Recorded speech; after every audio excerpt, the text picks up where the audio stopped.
Rising time. Well, good evening. My name is Chris Lynch. I call this meeting to order. Thank you for coming tonight. I'd like to thank our staff here at Wood for hosting us. Taking care of us. Thank you for coming and participating in the process. I'll introduce everybody. Just so you know, I call the meeting to order. This is actually a board meeting. You'll notice we have a quorum on the board here. So that means we're subject to open meetings laws. This meeting isn't posted. But what it does mean is we only can talk about things on the agenda. Everything on the agenda is bell schedule. All right, so we can talk anything we want to go bell schedule. If you want to talk other things, you can talk to individual board members. That's I just don't want that. So, we're just subject to open meetings laws. That's why Kim's here with minutes. We're recording this meeting like we do with all board meetings, just the audio. So that's really just an FYI. I'd like to introduce the directors here tonight with me.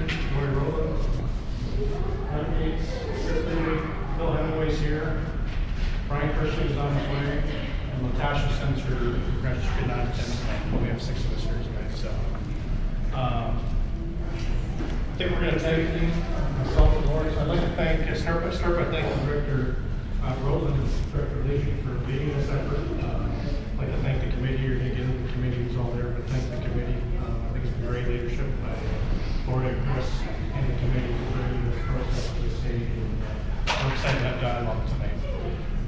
We like to keep these things informal. A lot better when they're formal. We're going to have some conversations. We'll do some questions, answers, type stuff. But people told us, they don't like going to the mic and saying your name and your address. You know what I mean? So it's going to be really informal. We think that leads to a better discussion. So, all right, with that process, we just did some of the introductions. We're going to review the process. We're going to do some small group activities. So the tables, get into a few conversations, and then we'll ask you to report out on your points of view. I do want to tell you, the last thing we want to do, we always like to get the meeting with, what are we going to go back to the board table with? All right, so what are the top 3 messages to the board? We're all here, but we're also taking them back to the public, right? So as we have this discussion in the end, we'll try to come to the top 3, or no magic number, but 2, 3, 4 things you want us to take back to the board table in priority order, perhaps, so that we can communicate them to the public. And then we'll do the same thing at Northwest, and we'll generate a summary of here's what we heard. And that is our primary objective tonight, is listening. That's why it's a listening post. And you all have questions for us, we'll certainly answer them, but our primary objective is to listen. So I think with that, I'm going to hand it off to Lori. Just a couple things I'm going to cover. This was on the flyer, so hopefully this isn't new to you, but I'll just let you know. We're talking about the school start and times. We're not talking about the length of the school day. That's something that's been decided already. So we're just talking about the school start and end times. Why are we talking about this? As you're probably aware, those of you that were in the district last year, we had a different schedule last year, and the board in the spring made a decision to change it. And at that time, they didn't have a lot of. I wasn't on the board, but they didn't have a lot of time for community input. One of the recommendations at that time was to have a task force appointed to fully process community input for bell schedule. So that's part of why we have this put together. And then in addition to that, there's been some concerns with busing at the elementary level, some delays after school. There's with the Labor Day, there's concerns with elementary students being fatigued at the end of the day. And then there's new research that came out in the last few years about secondary students and sleep patterns. So we're taking all of that into this process and working it into the discussion. Our overarching goal, though, is to think about this in terms of academic achievement. There's many things we could focus on, but that's the point at which we're putting our focus. This will be enacted in August 2016. There can be the changes made. And we plan to make a decision in February. I know that the after school, before school programs are enrolling students right now, so families need to know so they can make their plans. One thing I want to, just a couple other things I want to say is that I want us to be respectful with each other in our communication. I had planned to have you all intentionally mixed up. We have a smaller group than I expected, so I would ask that if you're sitting right next to people that you know, you might, when we get to the small group, you might move around a bit, because I want us to listen to each other. As much as we are listening to you, I want you to listen to each other. Because sometimes we get so entrenched in our own lives that we don't recognize that other people have other points of view. And that's part of the value of this tonight is for you to listen to each other and for us to listen to you as well. I don't expect us to have the same opinion. This is a difficult decision, and we had a task force of 50 people, and we came out with a recommendation, but it was a compromise. And I don't know that anybody really loved it, but it's where we ended up. So I will share that with you, what the task force came up with, but we're open to your thoughts on that as well. So this is really hard to read, I'm sorry. This is the list of folks that were in the task force. Actually, we're going to add this PowerPoint to the board docs agenda for tonight and for next week's meeting. So if you would like to read this more closely, you can do that. I don't do PowerPoints very often. Chris had to help me with this. So as I said, the elementary day is non-negotiable. It was different last year, but this year in 7 years, we're staying with that. 7 years. 7 hours. That would be bad. 7 hours. Secondary day is 7 hours and 10 minutes. Skipping down to this point, one of the reasons that it matters that there's a different length of time is that at the end of the day, we have to have a greater span in our start time and end time at the beginning of the day in order to accomplish the busing at the end of the day without delays, because secondary gets out 10 minutes later. And that's part of the issue this year with the busing, is that the window for busing between secondary and elementary is too short. The majority of busing costs are paid for out of the general fund, and so as board members, we're thinking about that. As you're all aware, I'm sure our funding level is inadequate from the state, and so we are looking at what we need to do to have a balanced budget, and we're trying to keep those cuts as far away from the classroom as we can, and so we're looking at busing. And so when we get into, I'll show you the sheet here with the expenses. Let's see, there we go, in a moment, but you'll see that there's options that are more expensive, but we, as a board, are unlikely to choose those given our budget situation. So if there were no constraints, as I mentioned before, there's research that talks about secondary needing to start later. That's the new recommendation from the American Academy of Pediatrics. So the task force really kind of came to the agreement that elementary should start first, secondary should be second. And I started out with the task force asking them to tell me, as individuals, what their parameters were, what they could live with, what's ideal, and then what could they live with for start and end times. And in general, elementary families really kind of want school to start around 8 o'clock, and secondary teachers and students, and to some degree the families want school to be out by 3:30. But the problem with that is it doesn't leave enough gap for busing. We have found that because of our budget situation, we are constrained to needing to have a 50-minute gap at minimum between our elementary and our secondary start time because of the busing costs. And you can see here, when we go down to a 30-minute gap, how much more it costs than what we're spending now. Now, I want to point out that this is a relative cost analysis. These are not exact numbers. These are an estimation, and these change according to many different factors in our district. Last night we made a decision about discretionary busing. That will affect the amount of busing there is, but these relative differences will remain.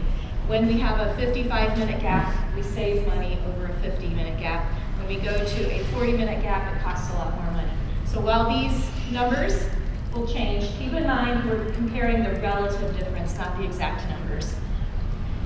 The 50-40 option was something that was asked for by the task force, and they ended up deciding they didn't really think it was worthwhile doing, but just to explain that was where there would be a 50-minute gap between elementary and high school, but a 40-minute gap between elementary and junior high. So if you look at this, I mentioned before 3:30 secondary, 8 kind of preferred options. This is really kind of cut in the middle, and that's where the task force ended up, actually. So as I mentioned, these were their recommendations.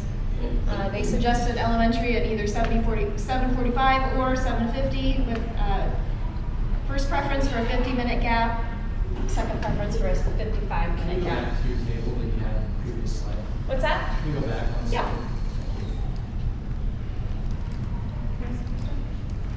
What's that? Does the 50/40, would that change these?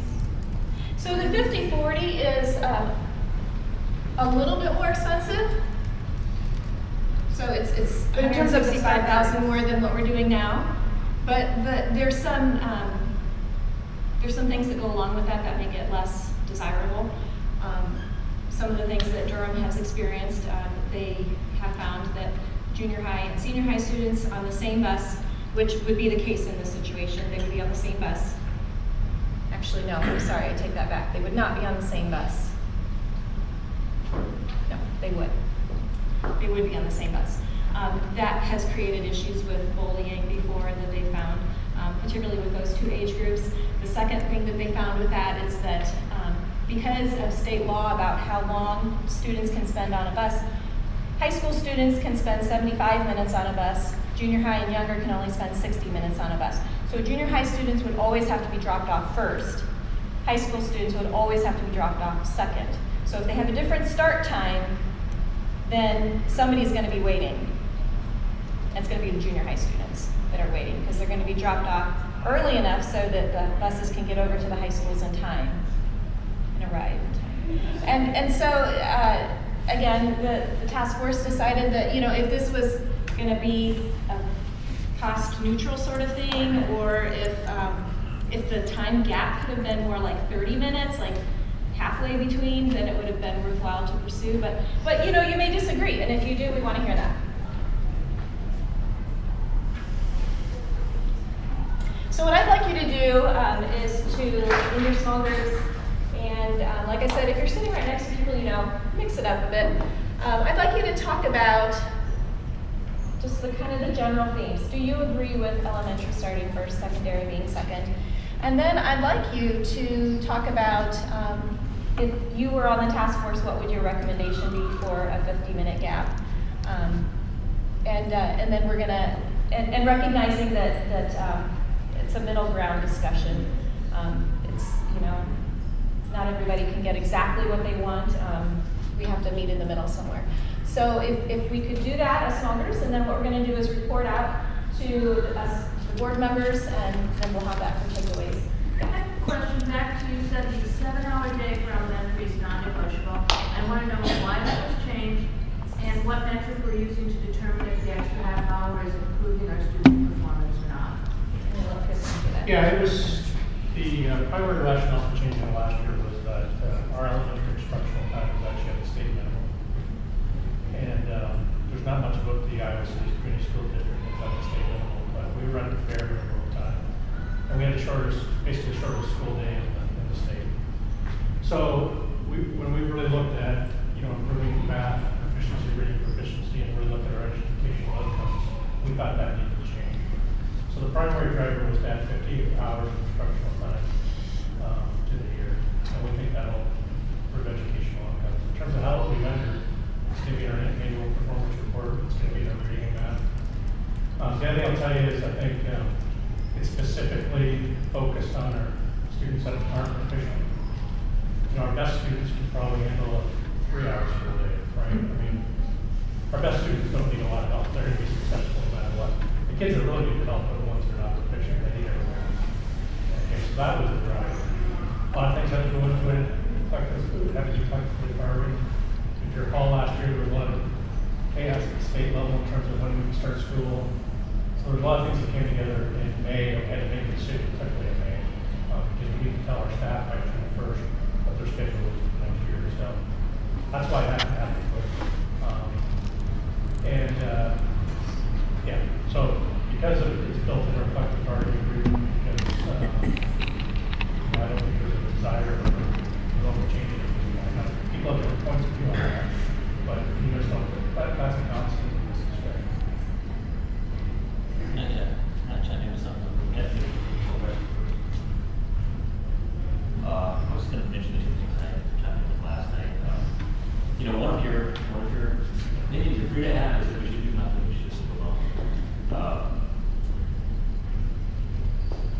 just, I want to fully understand sort of why we're thinking about changing it and what that implies. So right now, we literally have hundreds and hundreds of kids, elementary school age kids, who are waiting around, needing supervision past 4 o'clock, sometimes past 4:10, and the school age is 4:05. And so that's just a big problem. It's caused a lot of concerns. Even if they weren't waiting, even if the school day extended that long, they weren't waiting around after school, that's a very long day for small kids. So we're doing a lot of that. So if you don't want to wait them around, what you have to do to make the current bell schedule work so that the buses could get there on time, pick them up after time, it's like it's supposed to be. It costs us an additional $400,000. That was in one of those slides. Yeah, actually, I forgot to mention that. That is a note that's on here. So you're There free is to a say, cost you to should make spend, this- $400,000 more, but you can see how reluctant we are to think of this terms. And, when you're focusing on just one issue, you think, well, it's never mind this, but we got a lot of issues to worry about. The other thing about that is, well, yeah, if we spend $400,000 to make this bell schedule work, we can also generate some other better options for you too, in terms of elementary one first. You'd be looking at a whole different set of options. So it's kind of it's not apples to apples, comparing that idea with the options you've seen. So maybe a suggestion then for this slide for your next meeting is that you have, this is what we're paying for the 15-16 school year, but we need to change that because we've got students sitting, so if we don't do anything, this is what it would cost, and then that's our new baseline, and then this is what it would cost. But yes, that's a good idea, although that is on the assumption that That's a we don't want, footnote you here. can free to hold the opinion, we should let those kids wait around, Right, so. but I think for those that are sitting in this meeting, it's good to see that the cost currently versus, okay, we're gonna leave the bell schedule the same, and if we let kids sit around for 25 minutes versus actually busing them when they're out of school, that's the additional cost to just leave the schedule the same, additional cost of $400,000, and then going on your other baseline as well. A little background, I think you mentioned it briefly. Elementary school can be on a bus for an hour. So if you take it at 4:10, some kids somewhere get over 5 minutes. Not a whole lot of kids at the maximum. High schoolers can get on a bus for 75 minutes. You can just put that in the calculation too, that change. If you could add that information into this slide for reference. Well, It's listed as a footnote here. I know it's hard to read. Maybe you could break that into 2 slides, so it's big enough for us people who are visually challenged. Chris did that. I am not technically good. Well, then the only other thing I was going to say is, as far as the feedback, I would think, this is just me talking, but I think the more specific you can be about the problems that one option would cause you or somebody, or the problems it would solve, the better. It's a little hard for us to interpret, well, we just like this one better. If we hear specific things, they're all problematic, so it's going to be probably just looking for the most bearable set of problems that we can tolerate. So it's good to know just what they are. And B, if we know what they are, then we can plan in advance around some of them and try to do something to take the edge off. Yeah. On the next slide, you have the ideal start time for elementary school and the ideal end time. Where's that from? Those are ideal. Those were just feedback that we've had from the community. Okay. Yeah. I mean, some people would say elementary ideal would be more like down here somewhere. Some people would say secondary ending would be more like, 3 o'clock, like it is currently 3:10. But when I asked for what they could live with, the parameters people could live with, that was kind of where they thought where people fell in the task force. So this is just assuming elementary's going first. What if secondary started a little earlier? What would some of the timeframes look like what if secondary started at like 7:45 or 7:50 and we kept it secondary first, elementary last, and then just try to get 15-minute separation? What would It would have to be more than 50 minutes. It has to be an hour in the morning if you put secondary first. Because then it's the afternoon that causes the problem, and that's where you have 50 minutes. And because high school is longer, you have to start an hour 7 in the morning. So you can do it, you can start the secondary schools at 7:50, and you can start the elementary schools at 8:50. That's making the little kids start but you could, The only issue I would mention with that is that we have buses that aren't arriving until 25 minutes after bell time in elementary. So there would be a cost associated to that. There would be a 60-minute gap, which would be one difference than a 50-minute gap, which was more desirable according to the task force. And there would be an increased cost. I don't know what that cost would be because we didn't Would run there be a that. bigger gap at the end? What's that? There'd be a bigger gap at the end of the day. No, because the secondary day is 10 minutes longer, so Yeah, it but would the take up. secondary started at 7:50, they'd be done by 3 o'clock, right? but then if the elementary school is starting 8:50, They'd be they'd be done at 2:50. No, I'm sorry, 3:50. 3:50, that's 50 minutes, that's not your 50-minute gap. Okay.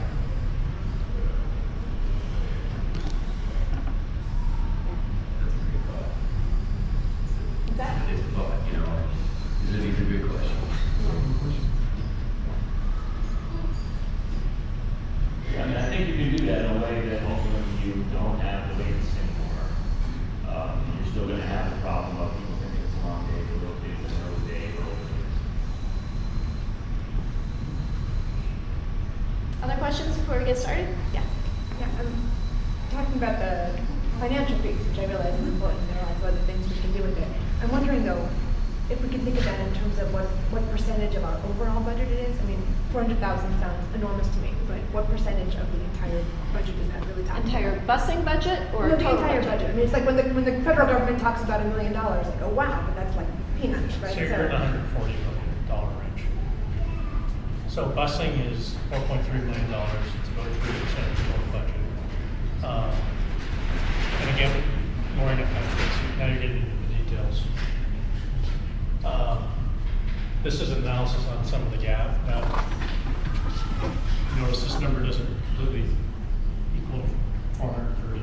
So I think on a relative basis, where you kind of hit on this, on a relative basis, this is a pretty good model. But you need to be careful that, just in the final analysis, we need to make sure that, you know, if we're going to increase, that it really is that amount. It's not, you know, a little bit more than that, or just based on, you know, there's a full 4.3 million to think about. So I don't know if that answers your question. So part of what I'm saying is these are the direct costs, and then there's overhead and all other stuff on it. We need to be a little careful with these don't back up a little bit, because as you increase the direct costs, the overheads will increase too. We decided to just keep it simple and just do the direct costs because it's simpler. But it's 400,000 on a budget of 4.3 million for transportation, or like 140 million total operational budget. Now, and again, I would divide it by 80,000 for like how many teachers we're talking. I always translate things into teachers, and I just use 80. That's a little higher end, but it's a good number for how many teachers you might go hire. Other questions? So wages and benefits. Has anybody factored in daycare and all of that? Because I know that we used to have a 3-year wait list before a little after get before and after school care. And the new start times have made that 0 now, except at Morlock. So if we change back, is that going to then create a problem? I mean, it's not a problem for me, my kids don't need childcare, but I'm just concerned about people who may need before and after school care not being able to get it. Yeah, that's the kind of thing we want you guys to give us as feedback. Yeah, I mean, there's all kinds of problems any way you look at it that will affect different groups different ways. But that is something that has changed with the new schedule, you're right. Okay, so why don't we get into small groups of about maybe 10 or so, or eight people per group, and then if you could cover the things.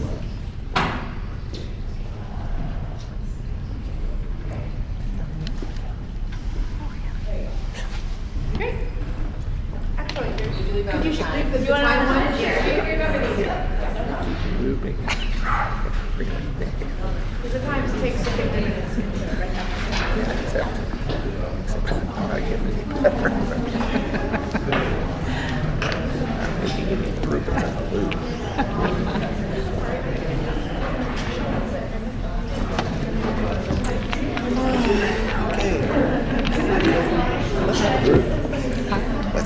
We could.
We'll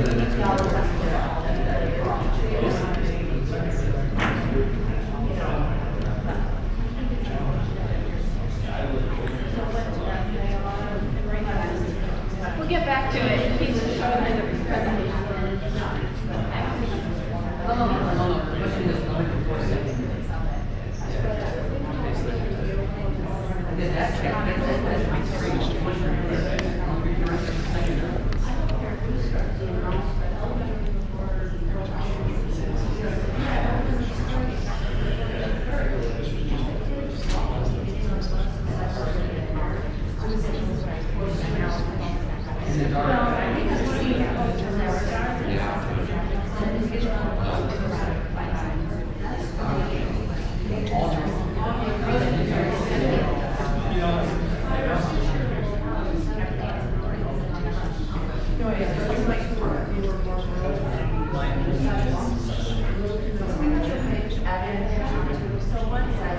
I understand.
I can get there, yeah.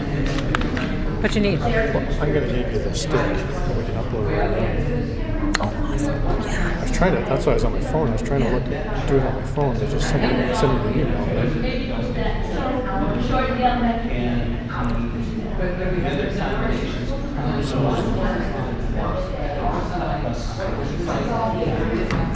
Can I just pause this during this discussion? All right, this is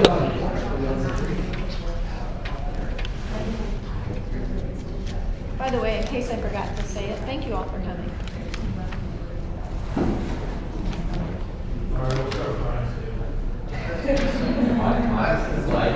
Here's another, by the way, if anybody's hungry, wants an apple, the VASP says you can have that. Still says you can have that. That process point, before I forget, the PowerPoint is uploaded to the agenda item, so if anybody's online or you want to get it tonight, it's already there on this meeting and the next meeting. So we'll just go table by table.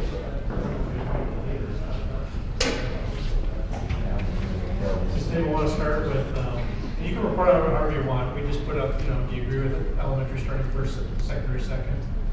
What would your, do you agree with the ideal times and what would your recommendation be? I think we said that our ideal start time, we were fine with it starting first. Ideally, in a perfect world, we said 8 o'clock would be wonderful.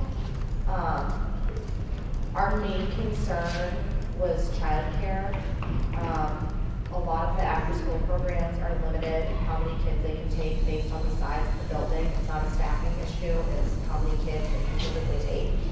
And I think, for example, at 1:45 on Thursday, means a significantly larger chunk of parents will need after-school childcare. Instead of splitting the day, where they each have Yeah. before and after, there's just one session. Or that's preferred, I would think. Rather than probably 2 solutions.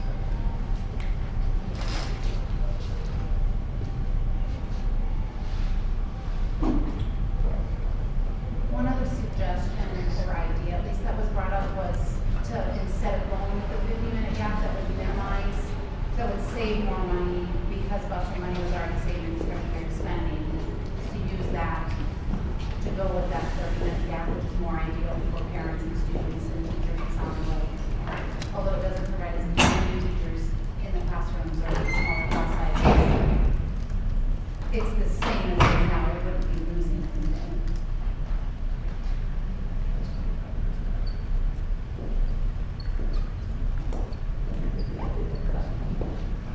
Sorry, Tom, I'm not looking at this again later. Hopefully we can read it later. Did you come up with or what your recommendation would be? I think our first choice was the 8 o'clock start time for elementary. But you go, so then you'd accept the secondary time that.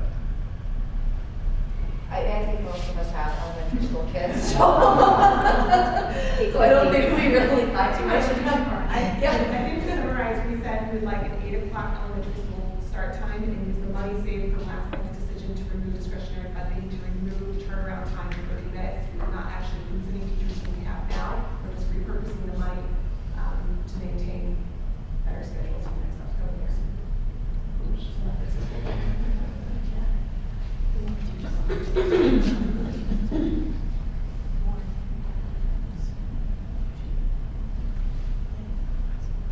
Okay, cool. Anything else from the table? Who wants to go next? Table? We had no agreement, other than, I think the only thing we could agree on is that there are kids who are riding the bus for an hour, and it's still dark at 7 in the morning, and so I don't think elementary school could start before 8:15, so that they have a hope of getting on the bus when it's, you know, not standing out on the street when it's dark. Waiting for the bus. We did have very disparate ideas about what start times are ideal, and we should start first. But at the same time, one thing we did kind of all agree on is that we just made the change last year. No, we didn't really agree with elementary first. Oh, I thought No, No. I some of us agree with elementary first, some of us didn't. But We have a lot of secondary school kids at this table, so we have a different view of life than you. We don't care about childcare. Here's the other thing now. We didn't necessarily say secondary first or elementary first. We're kind of, our thought was basically different logics for that, different reasons. But the one thing that we did kind of generally agree upon, and I think should be said, is that we just changed this calendar last year. We've got no years of data on how well it's done. Granted, if we do nothing, I heard from Tom that yes, it will cost money. But is that the reason? And then basically, whatever and we spent basically summer programs here. And to say, the way the first one said, 3-minute gap, you're not really pulling the money from anywhere else. You're gonna lose money to get the gap shorter. It's more busing than that. And if we're losing money staying at status quo, with our current gap, 30 minutes is gonna cost even more. So the gap, I think, you can't make it worse. Personally, I would put elementary first. Personally, I would start elementary until 8:30. Grade 15 is more reasonable than most things I've heard, because we do have kids police out on the bus for an hour in the dark lots of times, panning around. And some of those kids on our route live on Highway 1. I'm not gonna feel safe or comfortable to start school or just standing in the dark in the middle of winter on Highway 1. But on the other side of the coin, I have high school girls who swim, and if they're not getting out of school till 4:30, they're not gonna get their pool time because someone else is taking the pool at 6. Yeah, and so there's a lot And they're of. gonna try and rush out of West parking lot, and there's gonna be more accidents because that's already a mess. There's a lot of contradictory things there. And so basically, I think the one thing we kind of agree on is, let's see what the current plan does for a couple more years. So is that your recommendation? That's kind of the underlying thing. We can't improve what we've got, because we have all these different opinions. Let's see what the current plan does first. I realize that it's not perfect. But it's to me, it's a lot better than moving anybody to where you've got kids out walking in the dark, or riding the bus in the dark, whether it be morning or night. I guess though, I have to say, with the idea of using discretionary spending and whatever, we wouldn't lose teachers. The more teachers you can get in the classroom, smaller class sizes, that's where the academic difference is going to be, not the adding half an hour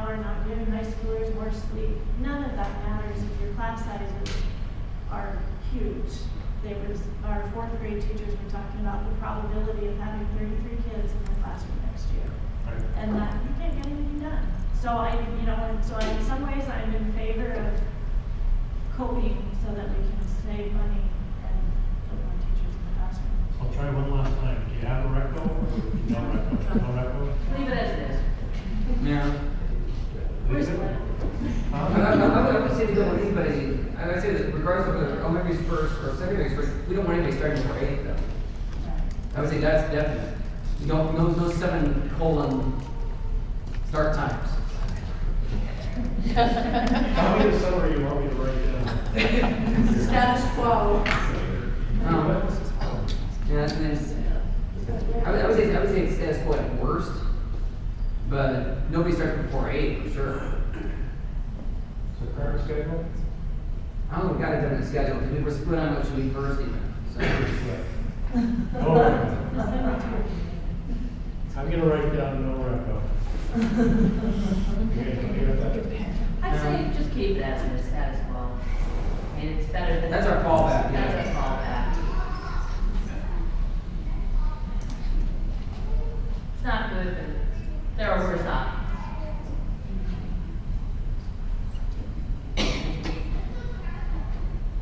All right, no reco slash as it is slash start after you. Close enough? I'm just trying to write down what you're telling me. The elementary day, that's our recommendation. I want more days and shorter days. That sounds good. All right, this table. So, correct me if I'm wrong, I think we all agree with elementary starting first. I think we were with that. And I think we agreed on an ideal time, that sort of a compromise we thought on both ends would be an 8 a.m. start for elementary. That's ideal or that's a reco? That would be, I'm not sure what the difference is. I think there's an agreement on that, you could. That's a recommendation. Right? Yeah. About the 50 minutes split. Sorry? For me, 50-minute difference between those two and 8 a.m. start is way too late for high school. So you didn't come to consensus or? I was outstanding. Well, it's an elementary, secondary difference. Right. I mean, where most of us were coming from an elementary. So perhaps that's a theme coming out of tonight, which Yeah. isn't surprising, right? There's a point of view in elementary, there's a point of view in secondary, they're different. I would say though, it's not a discord. I think we all understand each other's points of view. And then I think we did also agree that whatever decisions are made, we would like to see them based on what is best for the kids' academic needs. Is that okay to say?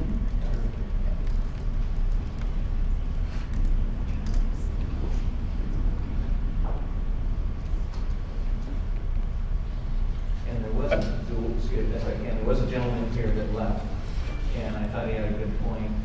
If the committee spending time looking at first light, last light, like the Farmer's Almanac, just on daylight, that way to see actually how many days, if you start at a certain time, will the kids be there in darkness at the beginning of the day, at the end of the day? First light, last light. Excuse me.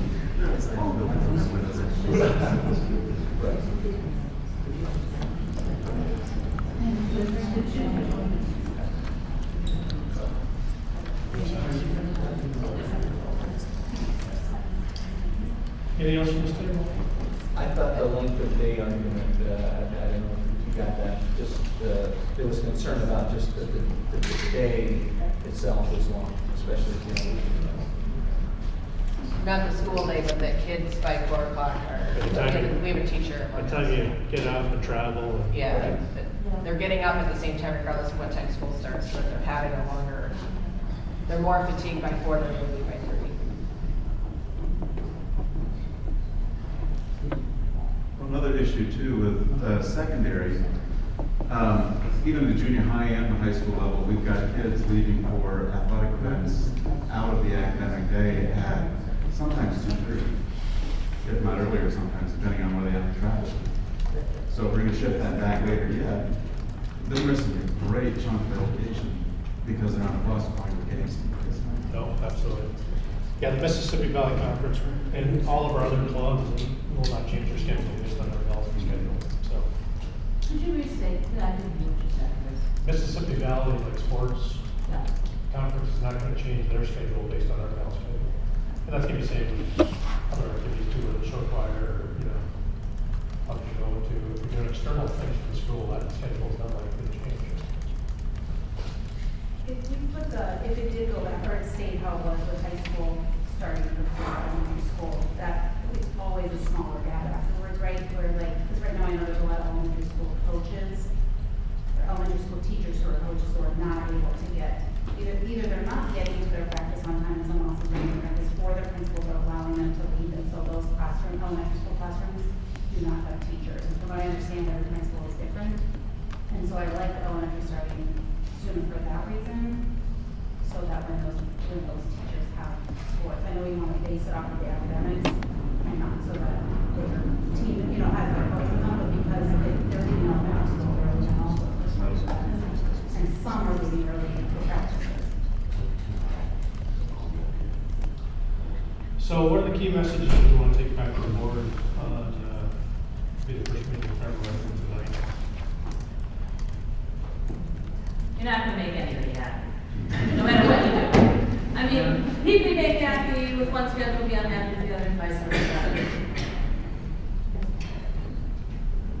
Trying to keep it the focus on education.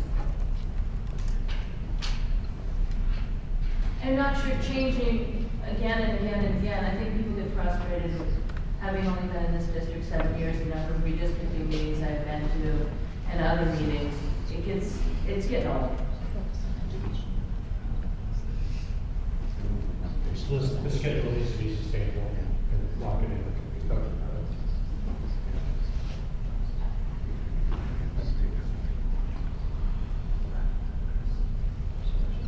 And I think there was another conversation about how dark it is in the morning and trying to get kids out the door in the dark. And just from my perspective, that also, we need to have kids get up in time to have some breakfast and not just be, because one thing we were saying also was that if school starts at 7:45, that actually means getting to school at 7:35 for lineup. Bell rings at 7:40, right? So I remember we're talking 10 minutes earlier. So we're saying, okay, 8 o'clock, ideal. Really, we're still sort of agreeing to 7:50, leaving the house, 7:15, 7:30. So just being cognizant of that the bell time is not the arrive at school time. Right, it's not the total day, yeah. So can I try this? Does everybody agree? Probably the number one item should be focused on educational outcomes. Does anybody disagree with that? We can disagree on the details, right? But does anybody disagree with that? I think that's where the committee started. Does anybody disagree that there's a different point of view, whether you're coming from an elementary or secondary point of view? And they conflict a little bit. We're okay with that. Everybody probably agrees we're probably not going to make everybody happy. Needs to be sustainable. I do agree with that 100%. I think everybody would like it. Schedule, let's figure it out and stick with it for certainly multiple number of years. Is there any other themes? I know I came in late and I missed all sorts of stuff. I work in elementary school. I have both elementary, or I have a junior high and high school. One thing that I just want to be an underlying thing that's in the back of everybody's mind, no matter what it ends up looking like, is that the busing piece has to work with the bell schedule. Right. I supervise buses until 4:20 every day, and that's totally unacceptable. Because, so we've now taken an extended day for these elementary kids, and we have 4, 5, 6, 7-year-olds that really are at school for, we're getting close to 8 hours when it's all said and done, certainly by the time we get home. And so that's the piece that I've been disappointed with in this school year, is that piece wasn't ironed out. And obviously there's no foreseeable change. We're stuck doing that coverage until 4:20 for the full school year, and it falls on a handful of people, very large burden, small group of people. So whatever we work out, the busing piece has to be also figured out. It It can't be, this will work, we'll figure out the busing, and then not really figure out the busing. So Does that's, everybody agree with that? Yes. that's the piece Yeah. that I just want to be an underlying thought as we move forward. And I'll just tell you that we were talking over here at this table, there's been learnings on that, right? Because I'll tell you, when we made a decision last meeting, we were told, at least I would say, we were told, will this work busing wise? We had a lot of conversations about that. The answer was yes, yes, yes, yes, yes. And now it had to happen very quickly, so I understand it. I think this year we've been very clear on expectations. With us, don't tell us yes if it's not gonna happen. We just want the real answer, or the real cost, or, you know what I mean? So we certainly clarified that, and that was a learning from last year. 'Cause I agree, what we saw happen wasn't what we expected to happen. I think what you just said is the perfect expression of why we have to be revisiting this. Right, when I hear let's just keep it, I'm like, that's not. Well, and one thing Not that let's might, going to make sure the busing piece works, then we can keep it, I don't. Which would cost $400,000. Exactly, which is why it's not gonna be fiscal year, right? So I get all the reasons and I get all of that, so I just want that. Is that the last thing everybody can agree with? The bus capability needs to match the schedule? Yeah.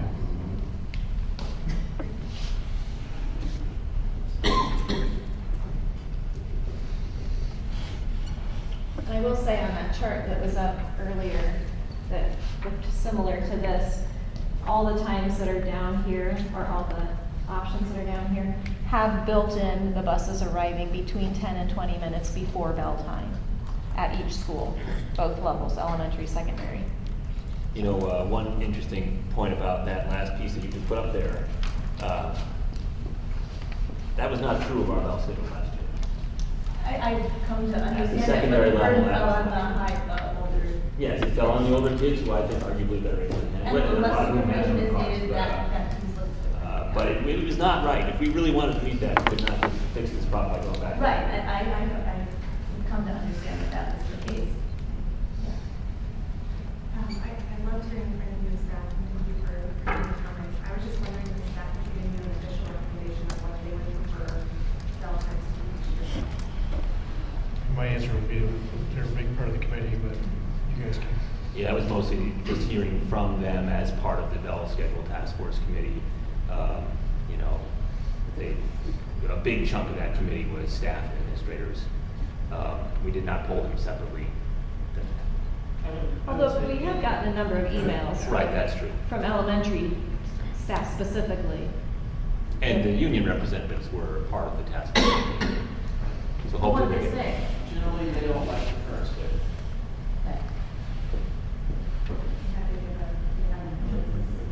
Yeah, a couple of emails we got seem to be representative. Yeah, the Williams indicated they represented the staff as we discussed it. Well, many things that made busing work, you know, was absolutely it. And then another piece that we talked about a little bit, which was, younger kids seem to be running out of steam about 2 o'clock. They're just exhausted.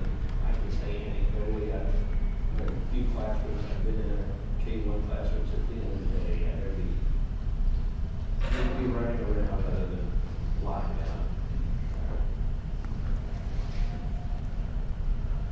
Any critique of the process that we can do better next time? Make a few of the slides bigger. What was the recommendation of the task force? I don't think they've actually read that. Yeah, it was 7:45, okay. I don't think that was big green line. Either 7:45 or 7:50. They didn't make one big recommendation. We broke into groups just like here, and last night about 5 different groups reported back, and they were circling around that number.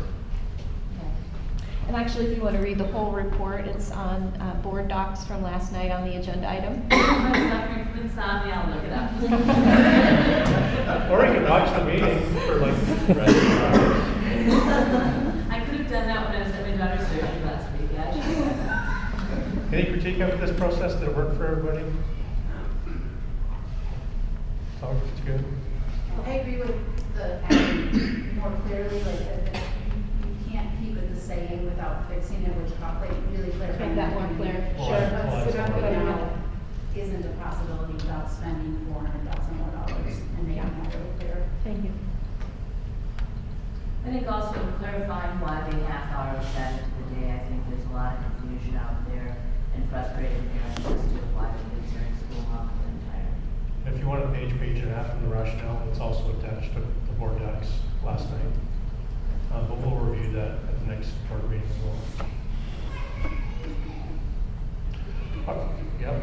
So I'm just going to express a concern about next week's meeting, that I feel like there are a lot of elementary parents here and we're focusing on, we think 8 o'clock makes more sense, et cetera, and I feel like you're going to be hearing from more secondary parents next week who are going to say, you know, we don't want to get out at 4, we don't want to, you know, we want to get out by 3, whatever, and I'm hoping that you'll remember the elementary parents when you're being inundated with the focus on the older kids, who, as we discussed in depth, the older kids are able to go with the flow a little more easily than some of the little ones. Right. All right. Well, they may be able to go with the flow, but they're more hemmed in with athletics. Extracurricular job. Well, not extracurricular, Because ours ours may not be an athlete, but the Okay, extracurricular, you're right. you did show choir and the band and other after-school activities. Just to address that concern, I'm sorry, I was in my place. It's a blessing to some people. In the summer of 2014, we had 4 community engagements about a specific issue. And we always summarize in the chart what the key takeaways were from each community engagement. And you look for where there's alignment between community engagement, like tonight at Grantwood, community engagement at Northwest Junior High. And I think that'll be very helpful. I don't think that there's, I don't think any of us is interested here in, hearing one, but set at one engagement more so than the other. And I think that will be helpful to report out on both. If that's reassuring at all to you, I still have those charts. It's like, okay, this group said Coralville Libraries would be like this, Iowa City would be like this, and that we help that. Yeah, so we'll try to summarize these themes, we'll all get in one chart, and we'll try to summarize this the best we can and make sure that it's presented collectively. All right, cool. Well, I want to thank everybody for your time, and we've met the time commitment to 7:30. So again, thanks to Lori and Chris for leading this committee. Thanks to the committee for getting us to this point, and thank you for coming and participating. Northwest next week, if you're interested, and then the board meeting February 9th will be the first potential decision making on this. Yeah, you know, Thank you. I believe you.